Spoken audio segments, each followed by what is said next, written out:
Hi viewers, welcome to our channel. ప్రస్తుతం మనతో పాటు సీనియర్ జర్నలిస్ట్ దాము బాలా సార్ ఉన్నారు. వారితో మాట్లాడారు. నమస్కారం సార్. నమస్తే సార్, మరోసారి కవిత గారికి హైకోర్టులో నిరాశ ఎదురైంది సార్. ఇవాళ బెయిల్ పిటిషన్ మీద విచారణ జరగగా బెయిల్ ఇవ్వడానికి హైకోర్టు నిరాకరించింది. అసలు ఏం జరిగింది, మరి కోర్టులో ఎందుకు బెయిల్ ఇవ్వలేదంటారు సార్? ఇది హైకోర్టు కాదు, ప్రత్యేక court, rows avenue court. Judge గారు కావేరి బవేజ గారు యాక్చువల్గా ఈరోజు తీర్పు రిజర్వ్ చేశారు ఈ రోజుకి. యాక్చువల్గా దీని మీద వాదోపవాదాలు అయిపోయినాయి. సో కవిత మీద ఇప్పుడు 2 ఇన్వెస్టిగేటివ్ ఏజెన్సీలు పనిచేస్తున్నాయి. ఏప్రిల్ 15న ఈడీ కవితను అరెస్ట్ చేసింది, మనం చూసాం. దాదాపు 10 రోజులు కస్టడీలో పెట్టుకుంది. తర్వాత ఈడీ విషయంలో కోర్టు జ్యుడిషియల్ కస్టడీకి ఇచ్చారు. అప్పటి నుంచి పోస్ట్పోన్ అవుతూ ఉంది. అయితే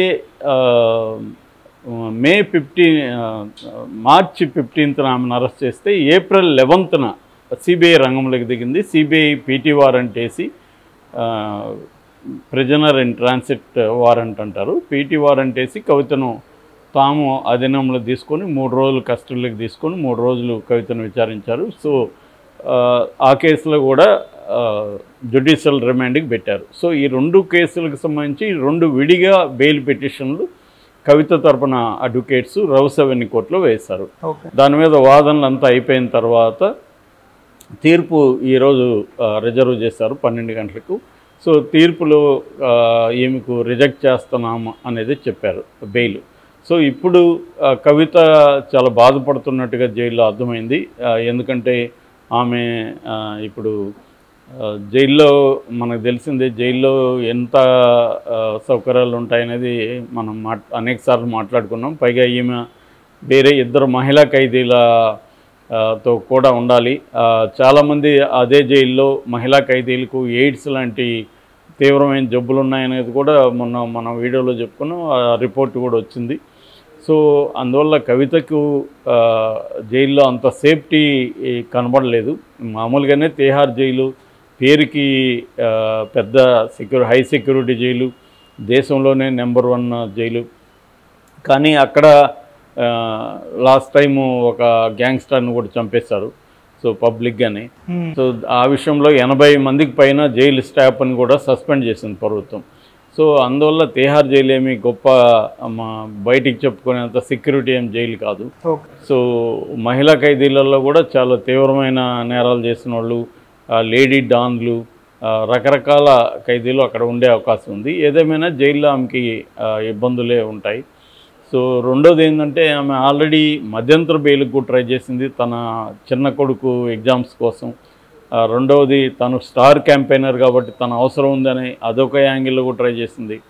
దాని తర్వాత కొన్ని మహిళాపరమైన ఆరోగ్య సమస్యలు ఉన్నాయని కోర్టుకి తీసుకెళ్ళింది. కానీ ఇవేవి కూడా కోర్టు పరిగణలోకి తీసుకోలేదు. అట్లాగే ఇన్వెస్టిగేటివ్ ఏజెన్సీల మీద కూడా ఆమె అనేక ఆరోపణలు చేశారు. ఆ ఆరోపణలు కూడా మెయిన్గా ఏంటంటే, ఏ రకమైన కాంక్రీట్గా మెటీరియల్ ఎవిడెన్స్ కానీ డాక్యుమెంటల్ ఎవిడెన్స్ కానీ లేదు. ఓన్లీ అప్రూవర్లుగా మారిన వాళ్ళ స్టేట్మెంట్ల మీద ఆధారపడి నన్ను అరెస్ట్ చేశారు. సో అట్లాగే ప్రొసీడింగ్స్ ఆఫ్ క్రైమ్ అంటారు, అంటే క్రైమ్ వల్ల వచ్చిన లాభాలు ఏవైతే ఉన్నాయో ఆ డబ్బులు ఎక్కడున్నాయి ఏంటి, ఆ డబ్బులు ఎక్కడ పెట్టుబడులు పెట్టారు, దీనికి సంబంధించి కూడా కోర్టుకి ఇన్వెస్టిగేటివ్ ఈడీ అండ్ సిబిఐ ఇద్దరు కూడా ఏమీ చూపించలేకపోయారు అనేది కూడా ఆమె ఆర్గ్యూ చేసింది. ఇది క్లియర్గా పొలిటికల్ మోటివేటెడ్ కేసు అని చెప్పింది. కానీ కావేరి బవేజ గారు కన్విన్స్ అయినట్టుగా మనకు కనబడలేదు. సో ఇప్పుడు కవిత తరపున అడ్వకేట్స్ ఏం ఆలోచిస్తున్నారంటే, హైకోర్టుకి వెళ్ళడానికి ఆలోచిస్తున్నారు బెయిల్. నాకు తెలిసి హైకోర్టులో కూడా ఈమెకి ఇప్పుడు రాదు. నేను ఆల్రెడీ చెప్పాను, PMLA prevention of money laundering act ఏదైతే ఉందో 2002, అది వెరీ రిగరస్ యాక్ట్. అది చాలా కఠినతరమైన చట్టం. ఆ చట్టంలో బెయిల్ ఇవ్వాలంటే మాత్రం బర్డన్ ఆఫ్ ద ప్రూఫ్ అంటారు, అంటే నేరం చేశారా లేదా అనేది. మామూలుగా అయితే ఐపీసీ సిఆర్పిసి కింద అయితే బర్డన్ ఆఫ్ ద ప్రూఫ్ అనేది ఇన్వెస్టిగేటివ్ ఏజెన్సీల మీద ఉంటారు. ఇప్పుడు నన్ను ఎవరైనా పోలీసులు అరెస్ట్ చేస్తే నేను నేరం చేశాను అని కోర్టుని కన్విన్స్ చేయాల్సిన బాధ్యత ఆ పోలీసులది ఉంటుంది. కానీ పిఎంఎల్ఏ చట్టం కింద నన్ను అరెస్ట్ చేస్తే నేను నేరం చేయలేదు అని ప్రూవ్ చేసుకోవాల్సిన బాధ్యత నా మీదే ఉంటుందన్నమాట. సో ఈ బర్డన్ ఆఫ్ ద ప్రూఫ్ అనేది అక్యూజ్డ్ మీద ఉంటుంది. సో కవిత ఇప్పుడు అక్కడ కోర్టులో నేను నేరం చేయలేదని ప్రూవ్ చేసుకోవాల్సిన అవసరం ఉంటుంది. అట్లాగే మామూలు బెయిల్ సంబంధించిన విచారణలో 15 నిమిషాల కంటే ఎక్కువ దాని మీద విచారణ జరపకండి అనేది సుప్రీంకోర్టు అనేకసార్లు ఇచ్చింది. అంటే ఒక మినీ ట్రయల్ లాగా చేయకండి అని. కానీ దీంట్లో మినీ ట్రయల్ లాగానే జరుగుతుంది. ఎందుకంటే పబ్లిక్ ప్రాసిక్యూటర్ ఎంతసేపు మాట్లాడినా కూడా కోర్టు టైం ఇవ్వాల్సి ఉంటుంది. అది సెక్షన్ 45 ఆఫ్ PMLA కింద పబ్లిక్ ప్రాసిక్యూటర్కు ఉండే హక్కు. ట్విన్ కండిషన్స్ అంటారు. రెండవ కండిషన్ ఏంటంటే ఈ ముద్దాయి నేరం చేయలేదని కోర్టు నమ్మితేనే బెయిల్ ఇవ్వాలి, కోర్టు నమ్మాలి. అట్లాగే ముద్దాయికి బయటికి బెయిల్ ఇచ్చి బయటకు వదిలితే మళ్ళీ పోయి నేరం చేయరని కూడా కోర్టు నమ్మాలి. సో ఈ ప్రాబ్లమ్స్ ఉన్నాయన్నమాట బెయిల్. అందుకనే ఇప్పటికీ మనకి మనీష్ సిసోడియాకి బెయిల్ రాలేదు, తర్వాత జెట్ ఎయిర్వేస్ ఫౌండర్కి బెయిల్ రాలేదు. ఆయనైతే క్యాన్సరు, నా భార్య కొన్ని రోజుల్లో చనిపోతుంది, కనీసం నేను నా భార్యతో గడపడానికి నాకు బెయిల్ ఇవ్వండి, మధ్యంతర బెయిల్ ఇవ్వండి అని అడుక్కుంటున్నా కూడా ఆయనకి కూడా బెయిల్ ఇవ్వలేదు. ఆయన కన్నీళ్లు పెట్టుకొని నేను బతికి వేస్ట్, నేను చనిపోతానని కూడా అన్నాడు, అయినా కూడా బెయిల్ ఇవ్వలేదు. సో అంత రిగరస్ యాక్ట్ ఇది. అందుకని కవితకి నేను చాలాసార్లు చెప్పాను కవితకి బెయిల్ వచ్చే అవకాశం లేదని. ఒకవేళ సుప్రీంకోర్టులో కేజ్రీవాల్కి ఏమన్నా బెయిల్ వస్తే అది కూడా మధ్యంతరం ఇచ్చే అవకాశం ఉంది. ఎందుకంటే ఎన్నికల కోసం ఆయన్ను 2-3 రోజులైనా ఎన్నికల్లోకి ప్రచారం చేసుకోవడానికి అనుమతి కోసం మధ్యంతర బెయిల్ ఇచ్చే అవకాశం ఉంది సుప్రీంకోర్టు. అది కూడా గ్యారంటీ చెప్పలేము. ఎందుకంటే దాన్ని కూడా డైవర్ట్ చేయడానికి ఈడీ ఏదో ఒక టైం అడిగినా చాలు కదా, ఎన్నికలు అయిపోతాయి.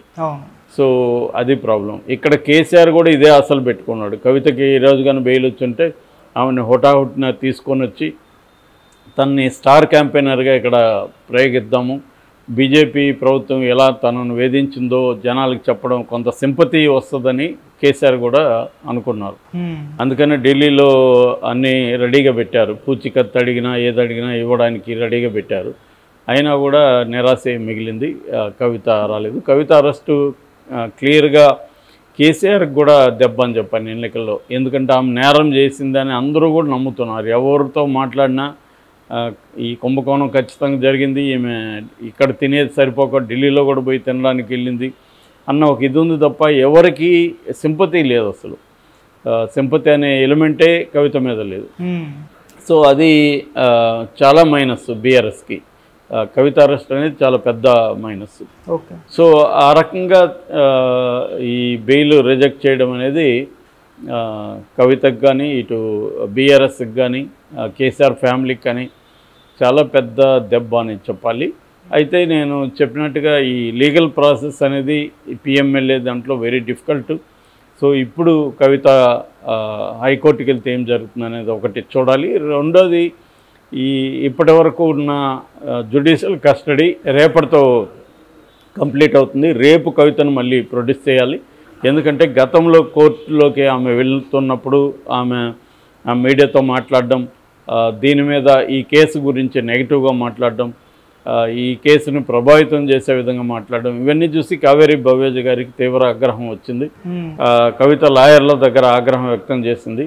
అందుకని ఆమెను ఫిజికల్గా కోర్టులో ప్రవేశపెట్టకుండా వెర్చువల్గా పెట్టండి అని చెప్పింది. అందుకని జైల్లో మామూలుగా వెర్చువల్ రూమ్ ఒకటి ఉంటుంది సపరేట్గా. ఆ వెర్చువల్ రూమ్లో ఖైదీల్ని ప్రవేశపెడతారనమాట. అక్కడ నుంచి జడ్జి గారు వీడియో కాన్ఫరెన్స్ ద్వారా ఆమెతో మాట్లాడతారు. ఆ ప్రొసీజర్ ఉంటుంది. అయితే కవితకి ఏంటంటే జైల్లోనే ఉండడం అనేది ఒక పెద్ద నరకంలాగా అయిపోతుంది. కనీసం వాయిదా కోసం ఉన్న బయటకు వచ్చినప్పుడు కొంత తన మనుషులు కలిసే అవకాశం ఉంది, కొంత వాళ్ళని చూడడం వల్ల ఒక హ్యాపీ ఫీల్ వస్తుంది. సో జైల్లో ఏంటంటే ఆ రూమ్లోనే ఉండాలి, ఎప్పుడో ఒకసారి బయటకు వెళ్తారు. అక్కడ కూడా మనుషులు ఉన్న ఈమె కొద్దిగా సెక్యూరిటీ ఇష్యూస్ ఉంటాయి కాబట్టి ఒంటరిగా బయటకు వదలాలి. వాళ్ళిద్దరు మాత్రమే ఉంటారు, తన సెల్మేట్స్.